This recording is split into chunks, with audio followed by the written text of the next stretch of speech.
Assalamualaikum warahmatullahi taala wabarakatuh. Baik, di sini perkenalkan nama saya Ahmad Ibnu Akil Saidi.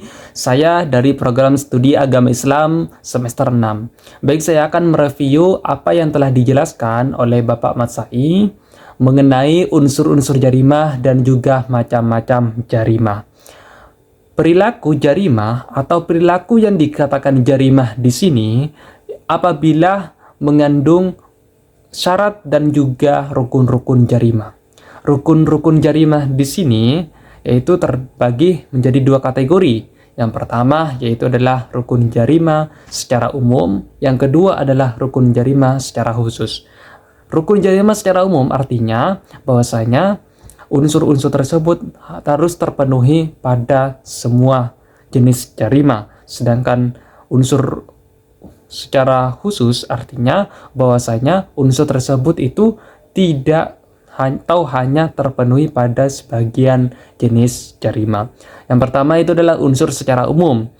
Itu diterbagi menjadi tiga unsur. Yang pertama yaitu adalah unsur formil artinya atau adanya nas dan hukum yang mengatur tentang unsur tersebut atau jarimah tersebut. Artinya, setiap perbuatan atau perilaku yang dilakukan oleh seseorang apabila tidak melawan nas dan juga tidak melawan undang-undang, maka orang tersebut tidak dikenakan sanksi atau pidana tertentu. Terus yang kedua di situ adalah unsur material atau sifat melawan hukum. Artinya bahwasanya seorang melakukan tingkah laku dalam membentuk jarimah tersebut itu baik dengan sifat melakukan perbuatan atau juga tidak melakukan. Terus yang ketiga di situ yaitu adalah unsur moral atau di mana pelakunya itu adalah seorang mukallaf, yang artinya bahwasanya ketika seorang itu melakukan jarimah, maka seorang itu dapat diminta pertanggungjawaban atas perbuatan yang dilakukan tersebut. Karena seorang itu adalah seorang yang sudah mukallaf, yaitu sudah berhak atau telah diberikan hukuman atau kewajiban dalam syariat, menanggung kewajiban dalam syariat. Terus yang kedua di situ selain hukum secara umum yaitu adalah hukum unsur-unsurnya secara khusus. Di mana secara khusus di situ artinya bahwasanya unsur jarimah tersebut itu bukan secara keseluruhan, tetapi unsur tersebut hanya sebagian dari jenis-jenis jarimah tertentu. Artinya bahwasanya unsur yang satu di jarimah yang satu dengan jarimah yang lain itu berbeda. Misalnya seperti dalam jarimah kasus pembunuhan atau kasus pencurian.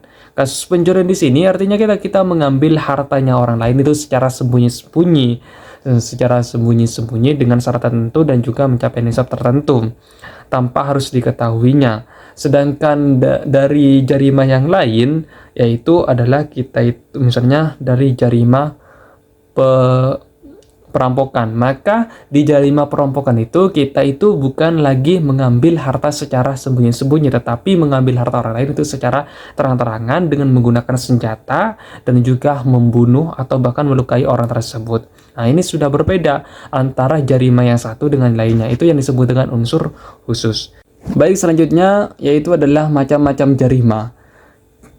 Pertama ya, para ulama itu membagikannya macam jarimah. Yang pertama itu ditinjau dari segi berat dan ringannya jarimah tersebut. Itu dibagi menjadi tiga. Yang pertama itu adalah hudud, yang kedua yaitu adalah kisos, dan yang ketiga adalah ta'zir. Jarimah hudud di sini yaitu di mana ini sudah sanksi dan juga hukumannya itu telah ditetapkan oleh Allah Subhanahu wa taala dalam Al-Qur'an dan juga hadis. Itu artinya bahwasanya berat dan ringannya itu telah ditentukan oleh Al-Quran, di mana ini tidak bisa diubah oleh seorang atau siapapun itu. Dan juga jarimah hudud di sini itu menurut mayoritas para ulama sepakat itu ada 7, yaitu adalah misalnya seperti perzinahan, terus menuduh orang berzina, mencuri, terus mencuri, terus juga murtad dan lain sebagainya. Terus yang kedua adalah kisos. Kisos di sini yaitu adalah di mana hukuman dan konsekuensinya itu masih bisa diberikan kepada seorang itu sendiri, karena di sini adalah melakukan perbuatan terus akan dibalas sesuai dengan perbuatan orang tersebut, berbeda dengan hudud. Terus yang ketiga itu adalah takzir. Nah, takzir di sini jarimahnya itu berat ringannya itu tidak ditentukan. Maka oleh karena itu dalam takzir di sini hukuman dan pidananya itu diserahkan secara sepenuhnya kepada penguasa atau hakim.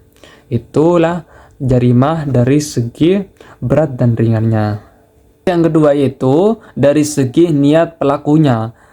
Dari segi niat pelakunya itu dibagi menjadi dua, yaitu yang pertama adalah maksudah, yaitu dilakukan dengan sengaja, dan juga gairu maksudah, dilakukan tanpa sengaja. Jadi maksudnya di sini adalah jarimah maksudah di sini seorang pelaku itu melakukan perbuatan kejahatan, sedangkan ia tahu bahwasanya perbuatan itu memang dilarang oleh agama. Itu termasuk jarimah maksudah. Sedangkan jarimah gairu maksudah di sini bahwasanya pelaku itu melakukan perbuatan kejahatan, sedangkan itu bukan karena mereka itu tahu atau tidak, tetapi karena kekeliruan atau kesalahpahaman dari orang tersebut dari berbagai sebab. Itu adalah gairu maksudah. Terus yang ketiga itu dari segi sikap melakukan perbuatan atau tidak melakukan.